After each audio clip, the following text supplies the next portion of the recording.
अगर फिर भी सरकार ने हमारी तरफ ध्यान नहीं दिया तो हो सकता है हम वोट बैंक से सरकार को हिला ना पाएं, लेकिन हम असहयोग करेंगे और फिर सिस्टम स्क्रैप होंगे, सिस्टम जाम होंगे। वो चाहे हड़ताल के रूप में हो, चाहे धरना प्रदर्शन के रूप में हो, चाहे भूख हड़ताल के रूप में हो, हम कुछ ऐसा असहयोग करेंगे ताकि सरकार को फिर इस मुद्दे पर झुकना पड़ेगा। सरकार ने जो ये पुरानी पेंशन को बंद कर नई पेंशन योजना लागू की है, आप जानते हैं ये किस देश की योजना मॉडल है?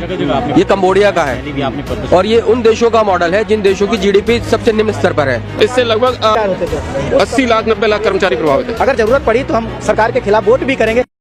हम लोग हैं जंतर मंतर पर और यहाँ पर कुछ लोग हैं जो पुरानी पेंशन बहाली के लिए प्रदर्शन कर रहे थे और आइए कुछ लोगों से हम बात करते हैं कि क्या इनकी राय है, क्या मांग है। हमारी मांग सिर्फ और सिर्फ पुरानी पेंशन स्कीम है, इसके अलावा और कुछ नहीं। अच्छा, चाहे सरकार कोई भी हो, हमें लड़ाई सरकार से नहीं, हमारी जो भी सरकार है उससे लड़ाई रहेगी, किसी बीजेपी से नहीं, कांग्रेस से नहीं या किसी से नहीं। वर्तमान में जो भी सरकार है, जो सरकार हमें पेंशन देगी उसी सरकार के हम साथ हैं। लेकिन योजनाएं तो सरकार ही बनाती है जो वर्तमान में सरकार होती है। हाँ, योजनाएं सरकार ही बनाती है। पुरानी पेंशन स्कीम है जो वर्तमान सरकार है, इसी में प्रधानमंत्री थे अटल बिहारी वाजपेयी जी, उन्होंने ये नई पेंशन स्कीम लागू की थी, जिसके विरोध में 2004 से ही लगातार हम कार्यरत हैं। लेकिन केंद्र में भाजपा सरकार है 10 साल से। जी, किससे मांगेंगे?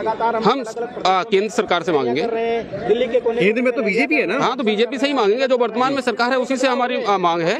लेकिन सर जो सरकार है वो नई एनपीएस जो अभी नई पॉलिसी आई है, क्या है एनपीएस जो आया है, सरकार उसकी खूबियां बता रही है। नहीं, सरकार अगर इतनी अच्छी खूबियां बता रही है कि इसमें बहुत सारी खूबियां हैं, तो अगर सरकार खूबियां बता रही है तो क्यों ना सरकारी जो मंत्री हैं, एमएलए हैं, एमपी हैं, वो इस स्कीम को ले। जब ये स्कीम इतनी अच्छी है तो वो क्यों नहीं लेते? तो एनपीएस में क्या दिक्कत है, क्या समस्या है बताइए। एनपीएस में सिर्फ और सिर्फ सारे कर्मचारियों को बाजार के हवाले कर दिया गया है, सिर्फ सेंसेक्स के ऊपर छोड़ दिया गया है। सेंसेक्स अप डाउन होता है, उसी के हिसाब से हमें पेंशन फिक्स होती है। तो पैसा डबल हो सकता है ना सर? नहीं, उसमें पेंशन में उसमें पैसा डबल होने की तो कोई वही नहीं है, कोई गारंटी नहीं है। अभी हमारे जो कर्मचारी हैं, बहुत से कर्मचारी जो रिटायर हुए हैं 10-10, 15-15 साल, 20-20 साल सर्विस करके, उनकी पेंशन आज की तारीख में 700, 600, 500 रुपए बन रही है। इससे लगभग 80 लाख 90 लाख कर्मचारी प्रभावित है।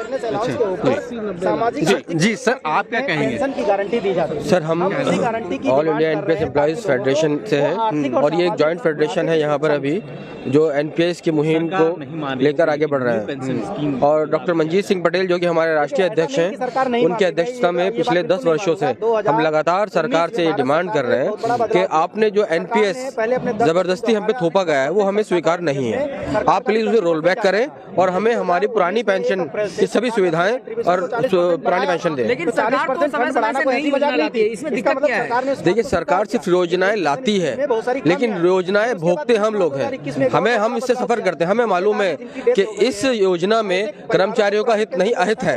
अगर ये इतनी अच्छी पेंशन है, इतनी अच्छी योजना है, तो हमारे माननीयों ने अब तक इसको क्यों अडॉप्ट नहीं किया है? और दूसरा, वो करें या ना करें ये हमारा मुद्दा नहीं है। हमारा मुद्दा सिर्फ इतना है कि हमें ये एक्सेप्ट नहीं है, क्योंकि इसमें हमारे भविष्य की कोई सुरक्षा नहीं है। लेकिन सरकार जो नीति बनाती है, योजना बनाती है, वो कर्मचारी के हित में होती है, जनता के हित में होती है। सरकार ने जो ये पुरानी पेंशन को बंद कर नई पेंशन योजना लागू की है, आप जानते हैं ये किस देश की योजना मॉडल है?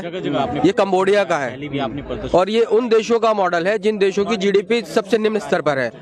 आपको अगर पुरानी पेंशन का जो मॉडल था वो अमेरिका और विकसित देशों का मॉडल था, और ये हमें जब भी दिया जा रहा था जब अंग्रेजी शासक था और हमारे देश की जीडीपी बहुत कम थी, तब भी ये योजनाएं थी। और यही कर्मचारियों का आखिरी, उनके कर्मचारियों के जो बुढ़ापे की लाठी एक पुरानी पेंशन होती है, क्योंकि एक सम्मानजनक पेंशन ही एक कर्मचारी को सम्मान दिलाती है रिटायरमेंट के बाद भी, और वही सरकार ने हमसे छीन लिया है। सर, एक लंबे समय से जो है एनपीएस की मांग होती आ रही है, ओपीएस की मांग होती आ रही है। आप धरना प्रदर्शन करते हैं, सब कुछ करते हैं, क्या सरकार आपकी बात सुनना नहीं चाहती है, आवाज नहीं पहुंचती उन तक? देखिए, हमें लगता है कि सरकार को जो हमारे ब्यूरोक्रेट्स हैं शायद वो सही से समझा नहीं पा रहे हैं, सरकार को सही से समझा नहीं पा रहे हैं, क्योंकि कर्मचारी जिसके लिए आप ये बेहतर से बेहतर योजना बताकर परोस रहे कर्मचारियों को वो स्वीकार नहीं है। अगर इतना अच्छा है, इतना बेहतर है, तो आप कर्मचारियों के साथ एक बार बैठिए। तो डॉक्टर मंजीत सिंह पटेल जो हमारे राष्ट्रीय अध्यक्ष हैं, वो समय समय पर सरकार को अपना मेमोरेंडम देते रहते हैं और उनको ये बताते रहते हैं कि पुरानी पेंशन सरकार हित में भी ज्यादा बेहतर थी और कर्मचारी हित में भी, जबकि ये नई पेंशन योजना ये केवल और केवल मार्केट बेस्ड है। सर, आप लोगों ने कहा कि 80 से 90 लाख आप लोग हैं जो इस पेंशन स्कीम से प्रभावित हो रहे हैं। 10 साल से आप लोग आवाज उठा रहे हैं, 10 साल से भारतीय जनता पार्टी की सरकार है, आप लोग निरंतर जिता रहे हैं सरकार को। समस्या कहाँ है जब वोट आप दे रहे हैं सरकार को? देखिए, मेरा ये मानना है कि शायद ये लड़ाई उतनी एकीकृत रूप में अभी तक नहीं लड़ी जा पाई।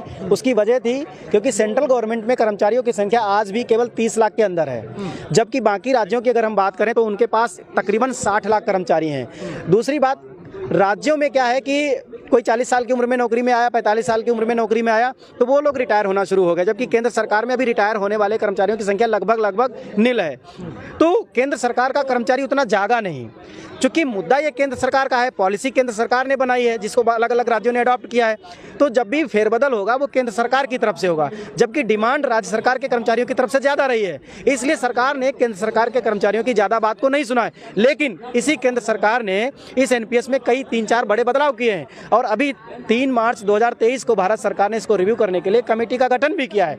हम चाहते हैं ये कमेटी जिसका इन्होंने गठन किया है ये एक ऐसी रिपोर्ट बना करके दे ताकि भारत सरकार के और बाकी जितने राज्यों के कर्मचारी हैं उन्हें बेसिक सैलरी के ऊपर, डीए के ऊपर उन्हें जो गारंटीकृत पेंशन मिल जाए। नहीं, यहाँ पे देखा ये जा रहा है सर कि अभी 2024 का चुनाव हार्डली 90 से 100 दिन बचे हैं जी, लेकिन जो ग्राउंड के मुद्दे हैं आपने बताया 80-90 लाख, तो इन मुद्दों को सरकार ना छूते हुए राजनीतिक कर रही है राम मंदिर के ऊपर, उसको आप कैसे देख रहे हैं? ये इश्यूज को नहीं उठाना चाहिए? देखिए, बड़ी सीधी सी बात है, सरकार कर्मचारियों को अभी वोट के रूप में नहीं देख रही है, लेकिन हमारे देश में एक और बहुत बड़ा हथियार है जिसको हम असहयोग आंदोलन कहते हैं, क्योंकि सरकार के सरकारी सिस्टम को चलाने वाले केवल ब्यूरोक्रेट्स या नेतागण नहीं है, बल्कि उनके नीचे जो लाखों लाख कर्मचारी हैं वो ही चलाते हैं। अगर फिर भी सरकार ने हमारी तरफ ध्यान नहीं दिया तो हो सकता है हम वोट बैंक से सरकार को हिला ना पाएं, लेकिन हम असहयोग करेंगे और फिर सिस्टम स्क्रैप होंगे, सिस्टम जाम होंगे, वो चाहे हड़ताल के रूप में हो, चाहे धरना प्रदर्शन के रूप में हो,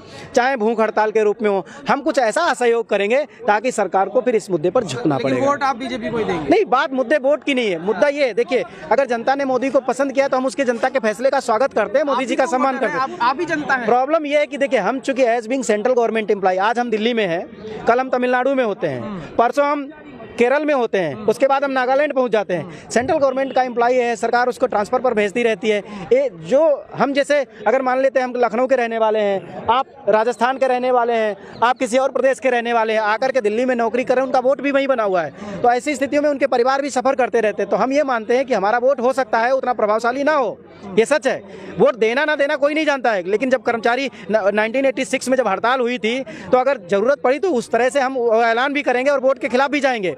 अगर ज़रूरत पड़ी तो हम सरकार के खिलाफ वोट भी करेंगे, लेकिन हम ये कहना चाहते हैं क्योंकि we are the part of government, party कोई भी सत्ता में चुन करके आती है, हम और वो पार्टी एक साथ अलाइंड होकर के देश के लिए काम करते हैं, तो हम अपने आप को पार्टी से अलग नहीं देखते हैं। हम एक तरीके से ये देखते हैं कि हम सरकार का हिस्सा हैं। चूंकि जब हम सरकार की बात कर रहे होते हैं तो हम अपनी भी बात कर रहे होते हैं। सरकार और पब्लिक, इन दोनों में बहुत बड़ा डिफरेंस। हम पब्लिक नहीं है, वोट भले हमें देने का राइट है, वोट तो नेता को भी देने का